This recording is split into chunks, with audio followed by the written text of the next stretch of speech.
Hello, Mark. My name is Joy. My student number is S04411015, and I'm a freshman. I'm going to read a speech titled How to Spot a Liar by Pamela Meyer. Okay, now I don't want to alarm anybody in this room, but it just came to my attention that the person to your right is a liar. Laughter. Also, the person to your left is a liar. Also, the person sitting in your very seat is a liar. We are all liars. What I'm going to do today is I'm going to show you what the research says about why we are all liars, how you can become a lie spotter, and why you might want to go to the extra mile and go from lie spotting to truth seeking, and ultimately to trust building. Now, speaking of trust, ever since I wrote this book, Lie Spotting, no one wants to meet me in person anymore. No. They say, it's okay, we will email you. Laughter. I can't even get a coffee date in Starbucks. My husband lied. Honey, the session. Maybe you could have focused on cooking. How about French cooking? So before I get started, what I'm going to do is I'm going to clarify my goal for you, which is not to teach a game of gotcha, lie spotter on those nitpicking kids. Those kids in the back of the room, they are shouting, gotcha, gotcha. Your eyebrow twitch. You flare your nostril. I watched the TV show Lie to Me. I know you are lying. No, lie spotters are armed with scientific knowledge of how to spot deception. They use it to get to the truth, and they do what mature leaders do every day. They have difficult conversations with difficult people, sometimes during very difficult times, and they start that path by accepting a core proposition. And the proposition is the following. Lying is a cooperative act. Think about it. A lie has no power whatsoever by its mere utterance. Its power emerges when someone else agrees to believe the lie. So I know it may sound like tough love, but look, if at some point you got lied to, it's because you agreed to get lied to. Truth number one about lying. Lying is a cooperative act. Not all the lies are harmful. Sometimes we are willing participants in deception for the sake of social dignity. Maybe to keep a secret that should be kept secret. We say, nice song, honey, you don't look fat in that, no. Or we say, favorite of the degenerated. You know, I just fished that email out of my spam folder. So sorry. But there are times when we are unwilling participants in the session, and they can have dramatic costs for us. Last year we saw $997 billion in corporate fraud alone in the United States. That's an eyelash under $1 trillion.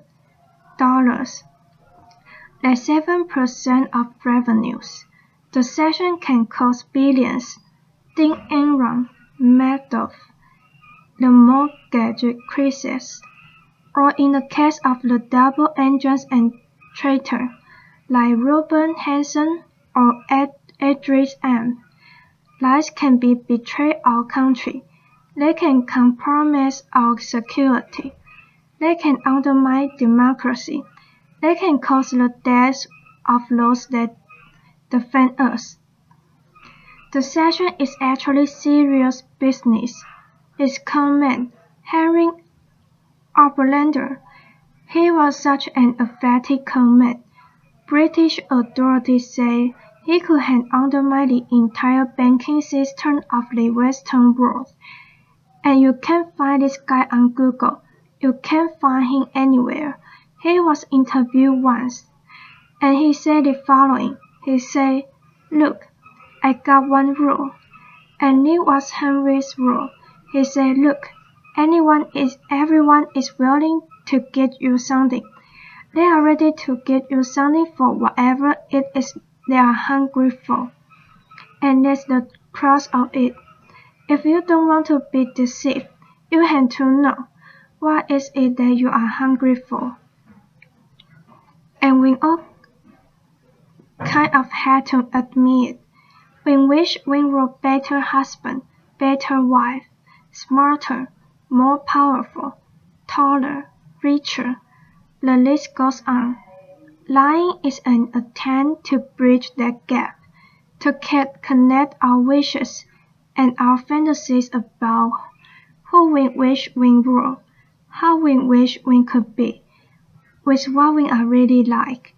And boy, are we willing to fill in those gaps in our life with lies.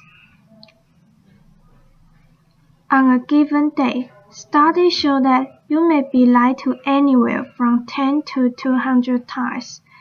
Now granted, many of those are white lies, but in another study, it showed that strangers lied 3 times within the first 10 minutes of meeting each other. Laughter. Now when we first hear this data, we recall. We can't believe how prevalent lying is. We are essentially against lying, but if you look more closely, the plot actually thickens. We lie more to strangers than we lie to co-workers. Extroverts lie more than introverts. Men lie 8 times more about themselves than they do other people. Women lie more to protect other people. If you are an average married couple, you are going to lie to your spouse in 1 out of every 10 interactions. Now, you may think that's bad. If you are unmarried, the number drops to 3. Lying complex is a woven into the fabric of our daily and our business life. We are deeply ambivalent about the truth. We face it out on an as-needed basis, sometimes for very good reasons, other times just because we don't understand the gaps in our life. The truth number 2 about lying. We are against lying, but we are covertly for it in ways that our society has sanctioned for century and century and century. It's as old as breathing. It's part of our culture. It's part of our history. Think then Shakespeare's The Bible, News of the World. Laughter. Lying has evolutionary value to us as a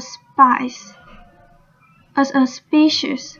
Researchers have long known that the more intelligent the species, the larger the neocortex, the more likely it is to be deceptive. Now you might remember Coco. Does anybody remember Coco, the gorilla who was taught sign language? Coco was taught to communicate via sign language. Here's Coco with her kitten. It's her cute little fluffy pet kitten. Coco once blamed her pet kitten for ripping a seam out of the wool. Laughter. We are hardwired to become leader of the pack. It starts really, really early. How early? Well, baby will fake a cry. Pause. Wait to see who's coming, and then go right back to crying. 1-year-old learn concealment, laughter. 2-year-olds bluff. 5-year-olds lies outright. They manipulate via flattery. 9-year-olds, master of the cover-up. By the time you enter college, you are going to lie to your mouth in 1 out of every 5 interactions. By the time we enter his world, we are breadwinner. We enter a world that is just cluttered with spams, fake digital friends, partisan media, ingenious identity thieves, world-class Ponzi schemers, a deception epidemic, in short, what one author called a post-truth society. It's been very confusing for a long time now. What do? Well, there are steps we can take to navigate our way through the morass. Trained like water get to the truth 90% of the time. The rest of us, we are only 54% accurate. Why is it so early to learn? There are good liars and bad liars. There are no real original liars. We all made the same mistake. We all use the same technique. So what I'm going to do is I'm going to show you 2 patterns of deception, and then we are going to look at the hotspot and see if we can find it ourselves. We are going to start with speech. Video. Bill Clinton. I want to listen to me. I'm going to say this again. I do not have sexual relation with the woman, Miss Lewinsky. I never told anybody to lie. Not a single time, never. And these allegations are false. And I need to go back to work for the American people. Thank you. Applause. Okay, what were the telltale signs? Well, first we heard what's known as a non-contracted denial. Studies show that people who are overdetermined in their denial will resort to formal rather than informal language. We also heard distancing language. That woman, we know that liars will unconsciously distance themselves from their subject, using language as their tool. Now, if Bill Clinton had said, well, to tell you the truth, or Richard Nixon's favorite, in all candor, he would have been a dead getaway for any lie spotter. They know that qualifying language, as it called, qualifying language like that, further discredited the subject.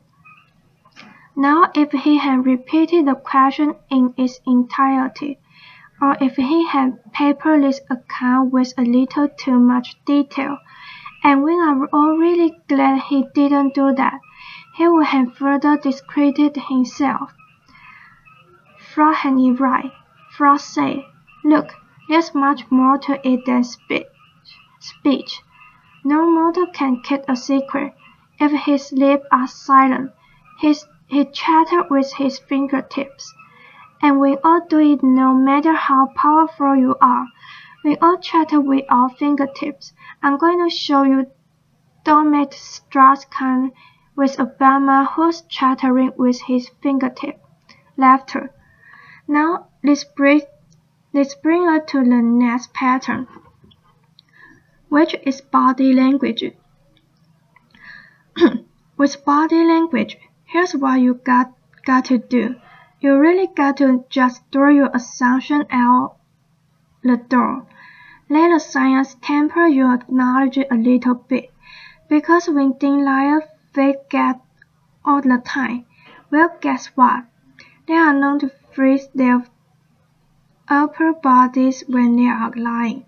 When thin liars won't look you in the eyes, well, guess what? They look you in the eyes a little too much just to compensate for their myth. When thin warmth and smile convey honesty, sincerity, but a trained lie spotter can spot a fake smile a mile away. Can you all spot a fake smile here? You can consciously contract the muscle in your cheek. But the real smile in the eyes, the crowd feel of the eyes, they cannot be consciously contracted, especially if you overdid the bottle. Don't overdo the bottle. Nobody will think you are honest. Now we are going to look at the hotspots. Can you tell what's happening in the conversation? Can you start to find the hotspot to see the discrepancy between someone's word and someone's action?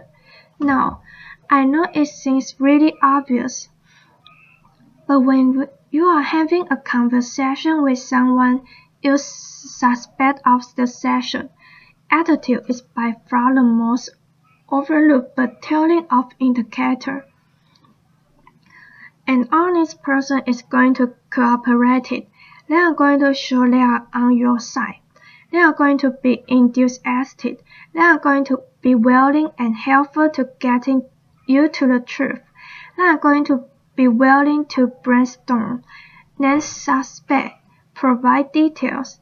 They are going to say, hey, maybe it was those guys in payroll that forged those checks. They are going to be infuriated if they sense they are wrongly accused throughout the entire course of the interview, not just in flashes. They will be infuriated throughout the entire course of the interview. And if you ask someone honest what should happen to whomever defrauded those checks, an honest person is much more likely to recommend strict rather than lenient punishment. Now let's say you are having the exact same conversation with some deceptive. The person may be withdrawn, look down, lower their voice, pause, be kind of herky jacket. As a decisive person to tell the story, they are going to pepper it with way too much detail in all kinds of irrelevant places, and then they are going to tell us their story in strict chronological order. And what a trained interrogator does is they come in and in very subtle way over the course of several hours. They will ask the person to tell their story backward, and then they will watch them scream, and track which question produces the highest volume of the static tales. Why do they do that? Well, we all do the same thing. We rehearse our work, but we rarely rehearse our gesture. We say yes, we shake our hand no. We tell very convincing story. We slightly shrug our shoulder. We commit terrible crimes, and we smile at the delight in getting away with it. Now the smile is known in the trade as duping delight. And we are going to see that in several videos moving forward. We are going to start, for those of you who don't know him, this is presidential candidate John Edward, who shocked America by fathering a child out of the wedlock. We are going to see him talk about getting a paternity test. See now if you can spot him saying yes while shaking his head saying no, slightly shrugging his shoulder. Video, John Edward. I'd be happy to participate in one. I know that it's not possible that this child could be mine because of the timing of event. So I know it's not possible. Happy to take a paternity test, and would love to see it happen. Interviewer, are you going to do that soon? Is there somebody? Well, I'm only one side of the test, but I'm happy to participate in one. Okay, those handshakes are much easier to spot once you know to look for them. There are going to be times when someone makes one expression while masking another that just kind of they do in a flash. Murder are known to lead sadness. Your new joint venture partner might shake your hand, celebrate, go out to dinner with you, and then lick an expression of anger. And we are not going to become facial expression experts overnight here, but there's one I can teach you that's very dangerous and is easy to learn, and that's the expression of contempt. Now with anger, you got two people on an even playing field. It's still somewhat of a healthy relationship, but when anger turns to contempt, you've been dismissed. It's associated with moral superiority, and for that reason, it's very, very hard to recover from. Here's what it looks like. It marked by one deep corner, pour out and in. It's the only asymmetrical expression, and in the presence of contempt, whether or not the session follows, and it doesn't always follow, look the other way. Go the other direction. Reconsider the deal. Say, no, thank you. I'm not coming up for just one more nightcap. Thank you. Science has surfaced many, many more indicators. We know, for example, liars will shift their blink rate, point their feet toward an axis. They will take various objects and put them between themselves and the person that is interviewing them.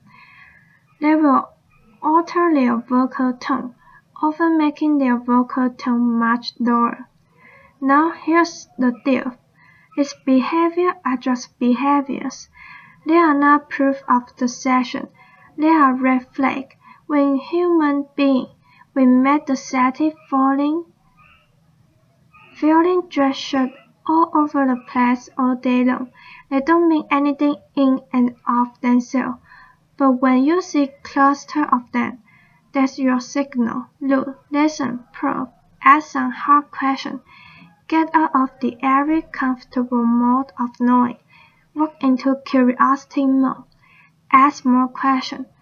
Have a little dignity. Treat the person you are talking with rapport. Don't try to be like those folks on Law Order and those other TV shows that pummel their subject into submission. Don't be too aggressive. It doesn't work.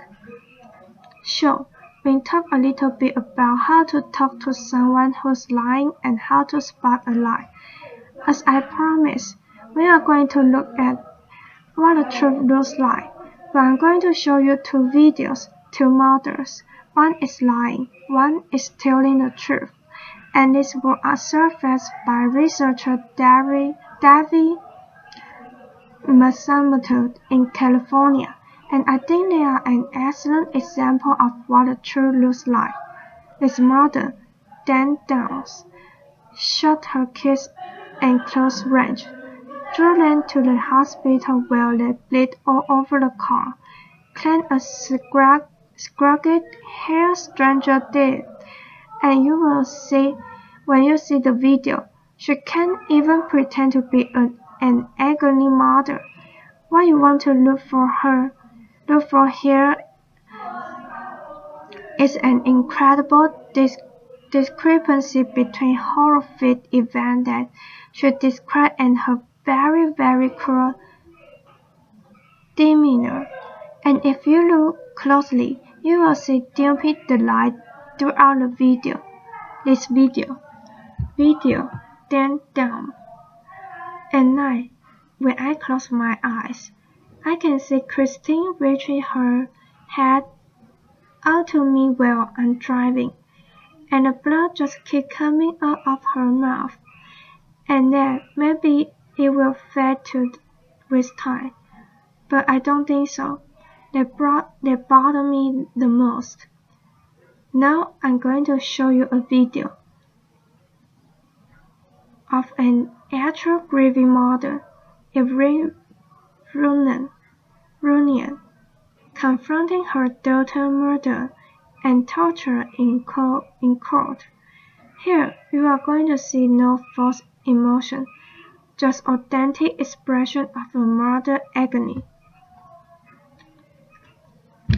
I wrote this statement on the third anniversary of the night you took my baby, and you hurt her, and you crushed her, you terrified her until her heart stopped, and she fell. And I know she for you, but I know she looked at you with those amazing brown eyes, and you still want to kill her, and I don't understand it, and I never will. Okay, there's no doubting the veracity of those emotions. Now the technology around what the truth looks like is progressing on. The science of it, we know, for example, that we now have specialized eyes trigger and infrared brain scans, MRIs that can decode the signal that our bodies send out when we are trying to be deceptive. And this technology are going to be marketed to all of us as panacea for deceit. And they will prove incredibly useful someday. But you got to ask yourself in the meantime, who do you want on your side of the meeting? Someone who's trained in getting to the truth of some guy who's going to trade a 400-pound electroencephalogram through the door. Like water rely on human tools. They know. As someone once said, characters who you are in the dark. And what kind of interesting is that today, when in so little darkness, our world is lit 24 hours a day.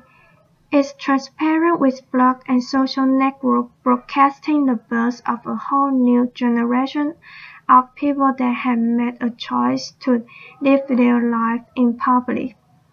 It's a much more noisy world. So one challenge win, and two is to remember, oversharing, that's not honesty. Our many tweeting and texting can blind us to the fact that the subtleties of human decency, character integrity, that's still what matters. That's always what's going to matter. So in this much noisy world, it might make sense for us to be just a little bit more explicit about our moral code. When you combine the science of recognizing the session with the art of listening, you exempt yourself from collaborating in a lie. You start the path of being just a little bit more explicit. Because you signal to everyone around you, you say, hey, my world, our world, is going to be an honest one. My world is going to be one where truth is strengthened and falsehood is recognized and marginalized. And when you do that, the ground around you starts to shift just a little bit. And that's the truth. Thank you. Applause.